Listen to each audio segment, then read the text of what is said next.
Cartus, c'est un super chouette projet aussi, mais il faut peut-être expliquer dans quelles conditions, on va parler du buggy dans quelques instants, pardonnez le clin d'œil sur le buggy, de ce que vous avez mis au point, mais dans quelles conditions utilise-t-on votre produit? C'est comme du sport, mais qui se fait avec quelqu'un d'autre. Oui, mais c'est un peu plus large que ça. On a parlé de stats tantôt.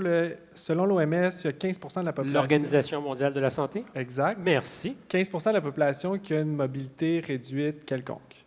15 Oui, ce qui est quand même beaucoup. Moi, quand j'ai tombé sur la statistique, j'étais quand même étonné. Oui, c'est une personne sur 7. Absolument. Puis nous, dans le fond, le but, c'est de promouvoir l'inclusion, briser l'isolement. Puis au début, c'était vraiment pour participer à des courses à pied, mais ce qu'on a vu, c'est qu'il n'y avait aucun équipement. Pour des gens à mobilité réduite? Exact. Il n'y avait aucun équipement qui était adapté non plus pour le plein air. Fait que c'est devenu en plus un outil pour accéder au plein air. Fait que, on peut parler des parcs comme la CEPAC ou peu importe. Nous, on a... Est-ce que c'est comme un genre de fauteuil de compétition? Absolument. Je sais pas, on a 2 records Guinness sur le demi-marathon puis le marathon du parcouru le plus rapidement en duo. Est-ce qu'on pourrait utiliser le Cartus en compétition olympique? Compétition olympique, c'est sûr que nous, c'est des courses en duo. Nous, on vise à faire partager la course à pied. On vise à faire partager une passion. Donc, la personne... L'important, c'est de participer, pas de gagner. Exactement. C'est ce que vous dites. Oui, c'est ce que disent tous les Olympiens. Mais, chose certaine, ça fait que des gens, grâce à votre Cartus, peuvent avoir le plaisir de participer, mais aussi d'être performants. Absolument, mais dans le fond, c'est qu'il y a un coureur, nous, on a beaucoup de coureurs qui participent avec nous, qui découvrent une nouvelle façon de vivre leur passion, qui est la course à pied. Puis les gens, souvent, qui font la course à pied, c'est des gens très engagés. Ils trippent, comme on dit, là. Puis la personne à mobilité réduite, ça lui permet d'intégrer, souvent, on crée des nouveaux cercles sociaux, mais ça lui permet d'intégrer un milieu qui est plus dynamique. Ça fait sortir dehors, tu sais, on a la vitamine D, le soleil, puis l'engouement des gens qui font une course. Et soudainement, tu ralentis personne. Ah, du tout.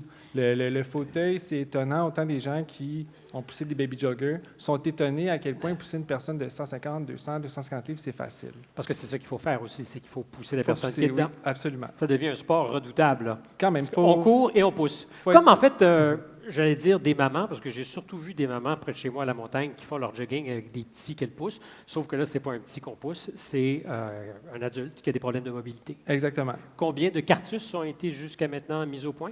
Bien, dans le fond, on en a une 50aine, surtout au Québec. On a 3 organismes des courses partagées à Gatineau, à Québec et à Sherbrooke qui ont fait l'acquisition de fauteuils puis qui promouvoient la course à pied. Ils invitent des gens qui sont dans des CHSLD, dans des résidences pour personnes âgées, à venir participer aux événements, mais aussi des particuliers. Là, nous, on a des histoires, on parlait tantôt des histoires qui nous touchent. Moi, il y en a que je ne peux pas raconter parce que je serais en larmes, là.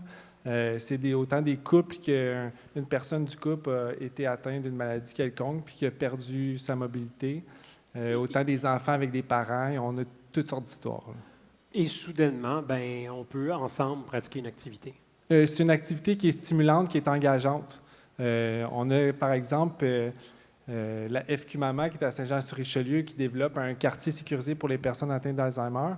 Bien, traditionnellement, les activités qu'on peut faire avec ces gens-là sont moins engageantes. Bien, là, ils se sont mis en partenariat avec un club de course. Ils ont acheté 10 fauteuils, puis ils font participer ces gens-là à toutes les semaines à des activités en plein air. Et on ne peut qu'imaginer les bons résultats. Merci beaucoup, Philippe Aulinier. Merci.